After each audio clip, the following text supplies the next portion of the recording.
Shalom, it's following Yeshua. Welcome back again to The Rock. I had the most wonderful time. I mean, wonderful time with my brothers, Brother J. Carr, Brother David, Brother Ronnie, Brother Frank. The Feast of Tabernacles. That's why you didn't see any videos put up from me. I know not everybody that's subscribed to my channel is not of the faith, but we're at the Feast of Tabernacles, and I had just an absolutely wonderful time. I want to thank you, my brother David, for being a wonderful host. Really went above and beyond to make sure that us and our families were well taken care of. And that just goes to show, just the continued importance of brotherhood. Each one of the families was represented just perfectly, having an environment where your children can play and each man and you know how they run their house and you know that their children are disciplined and no man steps on any other man's toes. We don't overstep into our boundaries in each other's houses. It was a wonderful time. Also during that time, was able to take a pretty intimate tour of Baker Creek, and learned quite a few things. Like for most people who know, most people, I get a lot of questions about gardening, a lot of gardening questions, and I always try to remain in a place of learning and humility, and understanding that there may be people who may be able to do something better than I am, or I may be able to learn something that I did not know.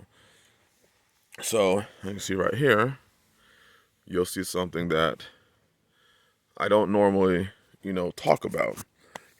I'm converting one of my, I guess you could call it a raised bed, but it really wasn't a raised bed. It was just an area that I kind of put. I mean, technically it is a raised bed, but it really didn't serve the function of it. And looking at how Baker Creek did their gardens taught me, I'm still going to do in-ground gardens, but I'm going to be converting some of my gardens. So I'm going to be making about 30 raised beds, probably, I don't know, 3 feet, 4 feet by 20 feet, 30 of those. So I have my work cut out for me this year. But again, I'm still going to be doing in-ground gardens as well. But I found a more efficient way. I found a better way of doing something that I was doing.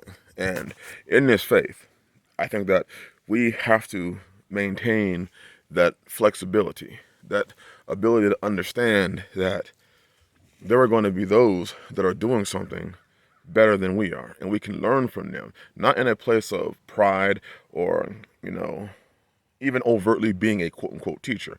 We have a study coming out on that this Friday. We're going to be reading 1 John chapter 2, but the stream is going to be about being in the world, but not having your family, yourself, or your wife, wives, and children of the world. So being in the world because we all live in this world, but not being of the world. So that'll be our live stream Friday night or 7th-day night. Friday night, 7 o'clock Central Standard Time. Hope to see you there. It's going to be a good study. It's going to be a good live stream. There's a lot of questions that I get. Got a lot of questions over the feast that I still was not able to answer. It's just, we have to always remain, and that's one of the dangerous things about a lot of these groups, is that they tell you that they have found the way and to live life, just all life. And it's your job, if you are a good, servant to them, if you're a good brother, it's your job to imitate and mimic every single thing that they do. And they take away men's ability to think. They take away men's ability to reason.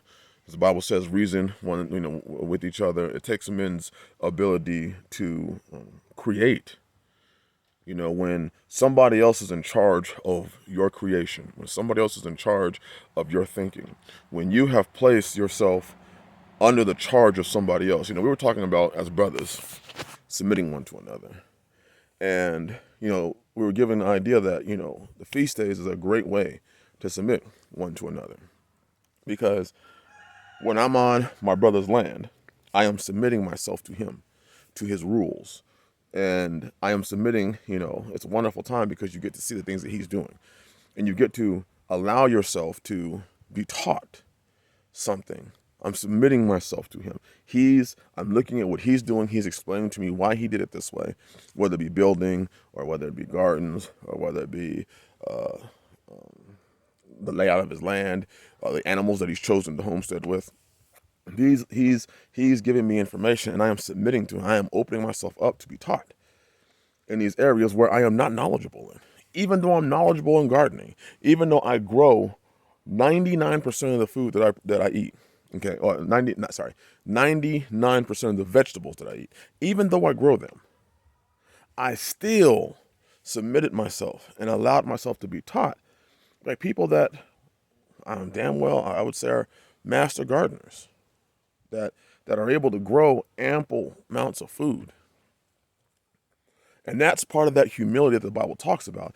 A lot of people see that as is that you're supposed to submit to your leaders because they distort and destroy a couple of verses and submit those verses to you and have you believe that you are to do that the way they want you to do it. But if you actually read the work and if you actually saw the practicality of the Bible, you'll see what it's saying. You'll understand what it's saying. And we're going to go into that again this next live stream. But so here I am making raised beds. I'm implementing several changes to my homestead, to my gardens, to I'm still going to be doing organic gardening because that's the way I see it.